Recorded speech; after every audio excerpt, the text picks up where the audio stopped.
¿Qué tal? ¿Cómo va? Estamos acá en el segundo encuentro de estas charlas filosóficas que se dan a partir de este proyecto de podcast que tiene el Instituto de Formación Docente número 15, Educadoras Patagónicas. Y otra vez acá nos reunimos con los muchachos de la filosofía, ¿no? Exactamente, Mauro, Simón, Santiago. Le mandamos un saludo grande a nuestro coordinador, Fernando Machín, que por este momento hoy no pudo estar con nosotros. Pero sabemos que está, sabemos que lo tenemos acá presente a partir de sus discusiones y sus temas, y hoy justamente vamos a tratar un tema bastante candente para él, pero bueno, vamos a aprovechar justamente que no está para poder hablarlo quizás de una forma distinta. Perdón, retomando un poquito el podcast anterior, nosotros lo que hicimos fue hacer un trabajito analizando esta cuestión de qué es la filosofía, ¿no? Y la última dimensión que quizás nos quedó un poco ahí colgada o tratando de, no la pudimos definir tanto, era esta cuestión de esta dimensión de que la filosofía es situada e interesada, ¿no? No sé si de acuerdan un poco hacia dónde iba esta definición, ¿no? O esta aproximación. Si alguno quiere compartir ahí. Agua. Es el momento. Después de un mate. No, sí, iba. La idea de una filosofía situada e interesada en realidad iba como en el marco histórico, digamos, donde aparece cada pensamiento, como que refería específicamente al contexto social, económico, histórico en el que aparece, y va variando a lo largo de la historia, y cada uno de los filósofos o pensadores que aparecen en una época piensan intrínsecamente su época, digamos, no piensan ni más allá ni más atrás, y si piensan para atrás lo hacen en función de su presente. Y es lógico, digamos, que esas teorías muchas veces, por más que se quieran leer como algo histórico, como que tienen una mejor lectura siempre que se hacen en ese contexto histórico. Y la cuestión del interés es que la mayoría de los filósofos, por lo menos casi todos, incluso los que tienen tendencias más abstractas y universales, en realidad están interesados en problemas de su época, específicamente, ¿no? Yo recuerdo porque los problemas de filosofía moderna, que normalmente se tratan, por ejemplo, como cuestiones medio históricas o intento de descubrimiento del sujeto, o cuestiones que están ligadas a la racionalidad que parece abstracta, en realidad están muy en consonancia con el desarrollo, por ejemplo, de la ciencia de la época moderna, digamos, que necesita un grado de universalidad como muy grande, un mundo objetivo que se pueda compartir por todos para fundar la ciencia, y más o menos los modernos, digamos, trabajan como en ese paradigma, pero es una cuestión histórica. Digo, antes no servía esa razón tan abstracta e histórica, sino que se utilizaba mucho más situada y local, y quizás hoy en día también, ¿no?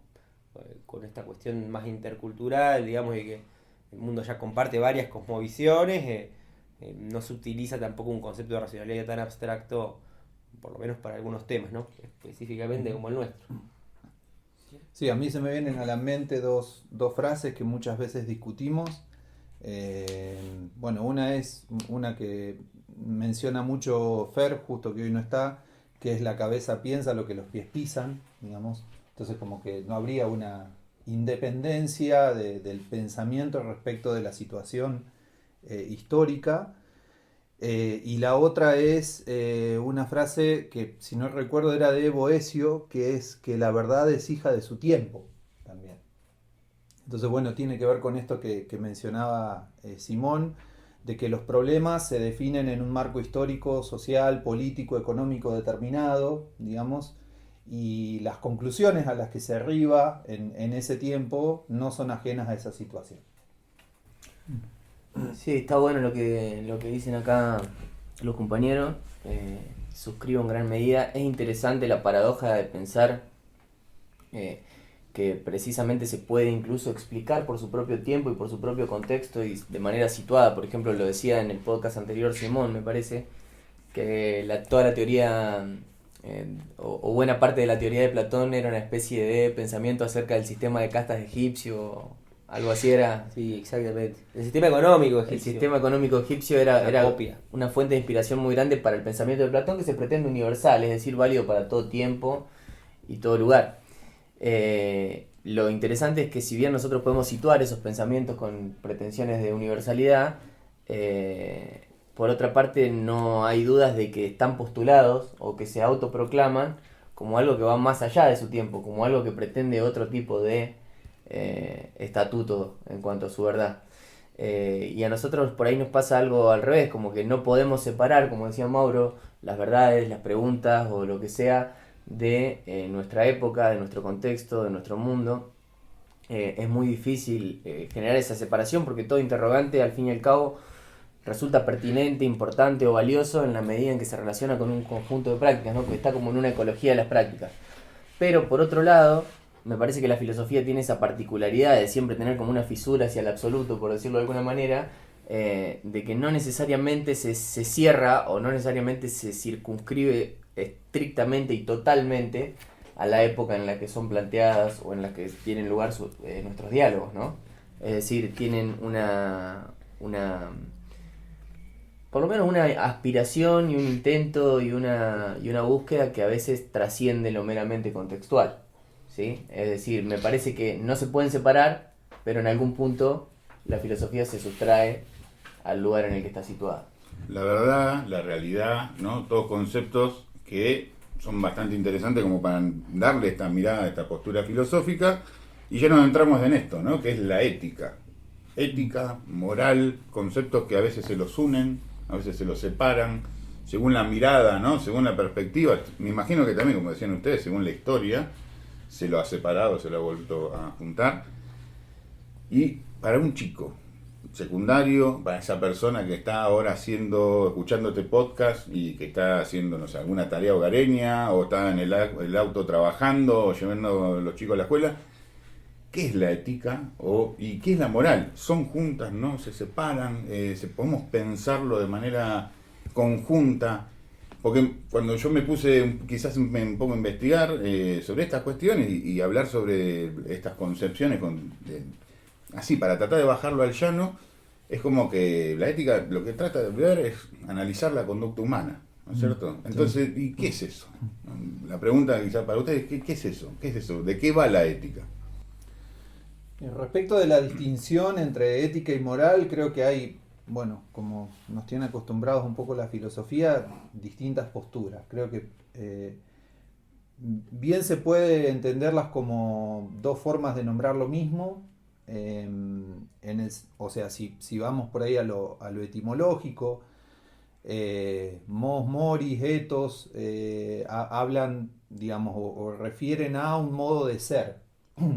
Bueno, y en ese sentido se entiende que tiene que ver con costumbre, tiene que ver con hábitos, tiene que ver con cultura, etc. Entonces, en ese sentido, de algún modo serían lo mismo. Ahora, creo que es interesante la distinción entre lo que representa un modo de ser y, digamos, lo que la filosofía hace respecto de eso, o, digamos, en cuanto a esa cuestión.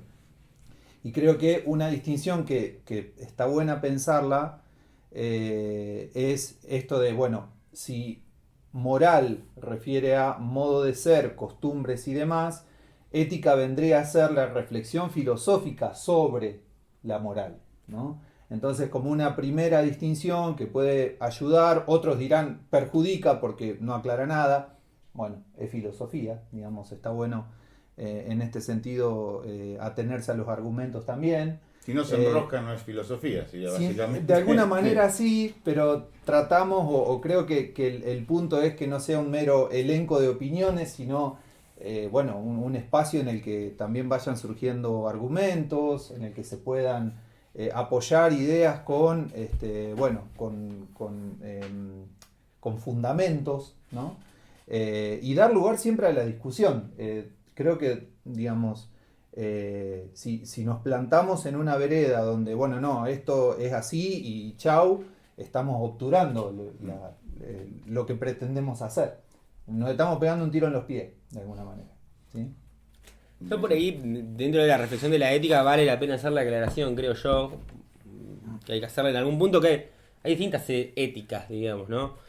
Porque suena medio raro porque es cierto que la ética está relacionada con las conductas humanas, con las acciones humanas, con los criterios para decidir esas acciones o juzgarlas, etcétera, digamos, pero uno tiene por un lado éticas que son como muy individuales, después tiene éticas que son como sociales, si se quiere, hay éticas que apuntan, por ejemplo, a la buena vida, y la buena vida también es un concepto un poco difuso. Si nosotros tomamos la ética como una teoría de cómo vivir bien o como una reflexión sobre cómo vivir bien, tenemos éticas que son, no sé, están intrínsecamente ligadas al individuo, como por ejemplo una ética estoica, digamos, ¿no? Que es una cuestión de llegar a una especie de criterio según el cual uno no puede ser perturbado por nada, digamos, identifica la felicidad con la imperturbabilidad, y eso no tiene prácticamente nada de social, o sí lo tiene, digamos, pero no directamente. Después tenés otras éticas que están dedicadas, no sé, como la aristotélica, que van enganchadas con la política, pero habla sobre las virtudes, ¿no? Digo, un ser feliz, un ser humano feliz, digamos, o cuya aspiración sea la felicidad, debería ser una persona virtuosa, moderada, que no se deje llevar por los vicios, digamos, ¿no?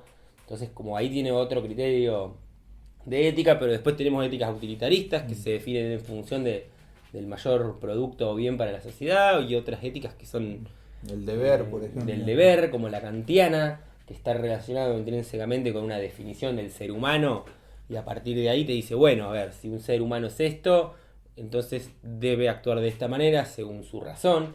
Lo que sí tienen en común todas las éticas es que son literalmente reflexiones sobre las conductas humanas.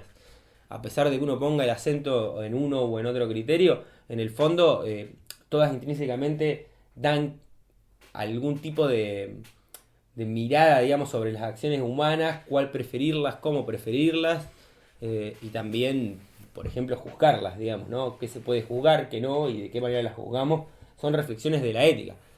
También existen otras éticas incluso que son dogmáticas, digamos, ¿no? Uno puede tener una ética religiosa dogmática que no tiene nada de filosófico en algún punto, y en ese caso, por ejemplo, no exige demasiada reflexión.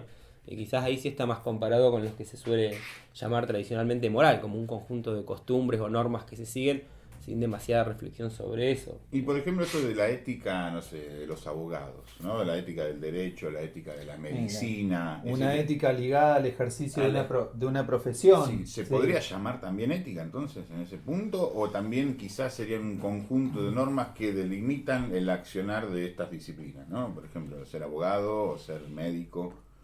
En algún punto yo creo que cae dentro del terreno de la ética, como se la entiende, entendida como rama de la filosofía, en tanto y cuanto siempre es una reflexión no solamente sobre el hábito, sobre la costumbre, sino también sobre las normativas que rigen esa costumbre, porque no hay sociedad humana en la que los hábitos o las conductas no tengan, aún si hablamos de una cosa no escrita o de una cosa implícita, un conjunto de normativas.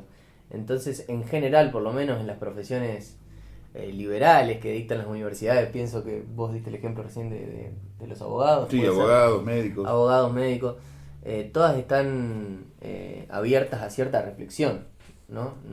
Es muy difícil establecer un conjunto de instrucciones que te diga cómo actuar y que eso a su vez genere una determinación absoluta. No se puede estipular siempre qué significan todas las palabras, y hay una determinación inherente al lenguaje que obliga a la reflexión, ¿no? Incluso perdón. No, sí. A mí lo que por ejemplo, una de las cosas que nosotros vimos en el video que realizamos, que habla justamente sobre la ética, que lo realizamos acá con el equipo de producción de recursos audiovisuales, en una parte del video dividimos como en 3 secciones, ¿no? Y la primera sección tiene que ver con esto que decías vos sobre las normas morales, ¿no? Pero en esta distinción sobre la ética y la moral, estamos hablando de que quizás las normas morales están solamente pensadas desde la cuestión humana, ¿no? De esta conducta humana. Sí, creo que ahí hay como un tema que, si bien es muy plausible por una cuestión etimológica y demás, identificar ética con moral, es cierto que se la ha usado de manera distintiva. De hecho, me parece que eso explica el hecho de que hayamos heredado, que contemos hoy con los dos términos. Porque mucho podemos decir acerca de que son iguales, pero no podemos obviar que un montón de tradiciones la han considerado diferente. Y uno tiende, quizás simplificando, a relacionar más la moral con lo que son prescripciones, bajada de línea del estilo imperativos categóricos kantianos, o el decálogo cristiano de los mandamientos, y la ética con una reflexión, una apertura, un cierto escepticismo, una búsqueda. En cuanto a las normas morales, me parece que tienen que ver en gran medida, sobre todo en la actualidad, con una cuestión espontánea entre comillas, ¿no? Hay como una presión difusa que genera un marco de acción dentro del cual algunas cosas son más o menos correctas, pero es muy difícil establecer, bueno, cuáles son las normas morales de la sociedad en la que vivimos. No lo vas a encontrar en ninguna página de internet. Y ahí me das el pie a esta cuestión de poder pensar cómo se transmiten entonces estas normas morales y dónde está la importancia para transmitirlas, ¿no? O sea, ¿por qué es importante transmitir este marco? Lo que pasa es que también las normas morales o las normas que rigen una comunidad o el desarrollo de una actividad o de una profesión, digamos, a veces también tienen, no solamente, digamos, uno desde la ética las describe o toma contacto con ellas, sino que también cumplen una función de incluirte o excluirte de una comunidad.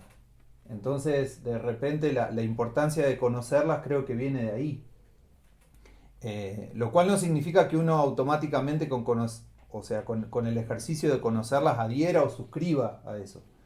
Después se hace preciso, se hace necesario, se hace deseable un laburo de reflexión sobre eso.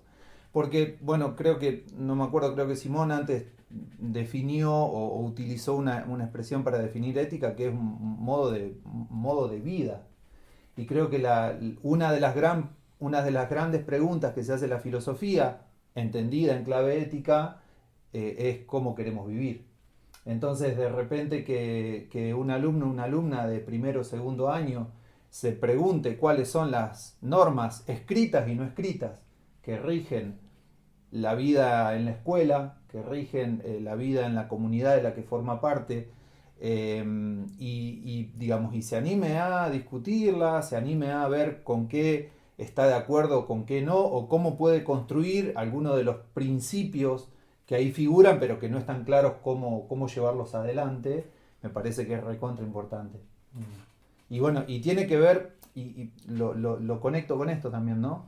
Tiene que ver con algo que tal vez nos proponemos nosotros, o deberíamos ver si queremos proponérnoslo como docentes. O sea, ofrecer herramientas, ofrecer espacios, ayudar y acompañar para que los alumnos con los que nos encontramos de repente tengan esta chance de conocer y de problematizar las normas, los modos de vida de una comunidad determinada. Y esto que decías vos, ¿no? De reflexionar, básicamente. Básicamente sobre la moral, es eso, ¿no? Sobre básicamente es eso, sí. Muy en la Exacto. línea por ahí de lo que decía Mauro, se me ocurre, digamos, ¿no? Porque también es parte del panorama contemporáneo, del paisaje escolar contemporáneo, digamos, ¿no? Y ni siquiera solamente escolar, digo. Hoy en día lo que antes era codificado como moral tenía un peso específico bastante fuerte y era algo bastante definido. Lo digo porque, por ejemplo, estaba leyendo, no sé, el discurso del método de Descartes y él arranca en una partecita y dice, bueno, yo voy a ponerme una moral provisoria, significa que voy a seguir actuando como actúan todos. Y ahí está el punto, que hoy ya no hay un como actúan todos, sino que hay una variedad bastante pintoresca, digamos, de formas de actuar que uno no las controla, no sabe ni de dónde vienen, a veces vienen de las redes sociales, otras de lo que nos enseñó nuestros padres, otras del club de fútbol del barrio, otras del conjunto de amigos, qué sé yo, de donde sea, que es ahí donde hoy se transmiten las ideas morales, digamos, o las ideas o las formas, o los criterios morales para actuar. Y justamente el rol de la filosofía, y acá está lo lindo, digamos, que la parte de la ética, que aparece atravesada incluso en todo el diseño de media, por lo cual es algo que está como bastante presente dentro de nuestra práctica educativa, es como una de las únicas, o no sé si de las únicas, digamos, uno puede reflexionar éticamente en otras materias, pero en filosofía específicamente tiene una de las únicas posibilidades, digamos, de ampliar el abanico de ideas que permitan la reflexión sobre la variedad de ideas o criterios morales que andan dando vuelta. O por decirlo de una manera muy sencilla, digamos, quizás sea el ámbito de la ética en la escuela una de las principales herramientas que podemos brindar, digamos, herramientas reflexivas específicamente, porque voy a hacer hincapié en la palabra reflexión, digamos, porque uno podría elegir una moral sin reflexionar demasiado, pero la gracia de la filosofía, digamos, es que esa idea o esas ideas éticas que nosotros podemos llegar a trabajar y transmitir de alguna manera y pensar pueden tener una muy buena llegada, digamos, al momento de analizar el desastre moral, digamos, que hay dando vuelta, perdón que lo diga así, digamos, pero digo desastre moral sencillamente porque hay tantos criterios y tan difícil definición, digamos, que en realidad uno se queja de que la gente no actúa Uno constantemente se queja de que la gente no actúa como espera, digamos, pero porque tampoco hay nada que esperar de las acciones de los demás, digamos, por la dificultad que hay para unificar una moral contemporáneamente, digamos, ¿no? Al haber tantos criterios, digamos, en realidad cada uno actúa según lo que le genera algún tipo de compromiso en el ámbito en el cual está, bueno, como decía Mauro hoy, digamos, ¿no? Para no sentirse excluido, digamos, actúa de una determinada manera, pero no tiene ningún tipo de reflexión o justificación más allá de ese, ¿cómo se llama? Sería como esa supervivencia social, digamos, que se impone en forma moral, digamos, ¿no? Y justamente ahí lo que quisiera, como para ir también cerrando el capítulo de hoy, es poder pensar, qué sé yo, desde la historia, que es la disciplina que yo trabajo, nosotros vimos cuáles son las consecuencias a la falta, ¿no? Hacia una falta a esas normas, ¿no? Morales o éticas, ¿no? Un marco legal le da justamente ante cualquier falta a ese marco legal, la persona va a tener que cumplir una condena, ¿no? Va a ir preso, va a tener que hacer algún trabajo social o lo que sea. Pero también surge dentro de estas cuestiones que capaz que el marco legal hace que esa persona no tenga que cumplir esa condena, pero existe lo que es la condena social, ¿no? Y quizás muchas veces la condena social termina siendo ese marco regulador ético que muchas veces pensamos que no está, ¿no? Entonces, quizás mi pregunta tiene que ver con eso. ¿Cómo podemos identificar, ¿no? O sea, cuáles son las consecuencias? Como para también pensar esto, a ver, la idea es que todos ponerse de acuerdo en un marco ético, moral, entre todos, bueno, a ver, ¿y cuáles son las consecuencias cuando no se cumple todo esto, ¿no? ¿Qué tan vinculantes son lo que llamamos normas morales, digamos? Totalmente.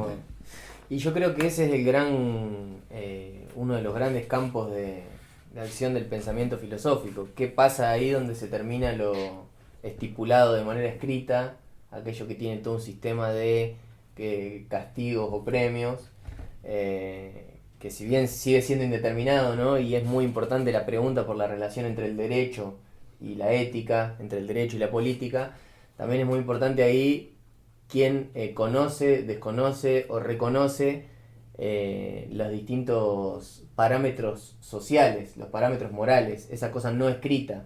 ¿Quién discute sobre eso? ¿No? Ahí hay como un campo muy difuso donde eventualmente se mezclan los estudios sociales con las intuiciones de los pensadores, con los estudios de todo tipo, ¿no?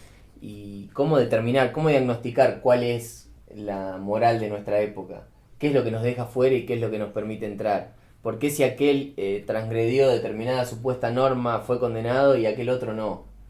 ¿No es cierto? O sea, reconocer, diagnosticar, pensar, establecer todo aquello que es un objeto intangible, por así decirlo, ¿no? Tan propio de lo que solemos hacer en filosofía, vernosla con ese tipo de entidades. Y hacer tangible lo intangible, ¿no? Hacerlo, y hacer por lo menos reconocible procurarlo. Y coquetear un ratito, ¿no? Y estar ahí analizando. A veces tiene consecuencias muy materiales, muy importantes. No, totalmente. Bueno, y esto, justamente, este podcast es una consecuencia material de estas reflexiones, ¿no? Y bueno, así que los esperamos para el próximo, ¿no? Sí. Vamos a trabajar, capaz que si alguno tiene alguna pregunta, alguna cosa como para hacernos... Sí, estaría re bueno. Como para darnos un disparador para el próximo podcast, estaría buenísimo. Así que bueno, nos vemos el próximo encuentro, o nos escuchamos el próximo encuentro, así que bueno, muchas gracias otra vez. Muchas gracias. Adiós.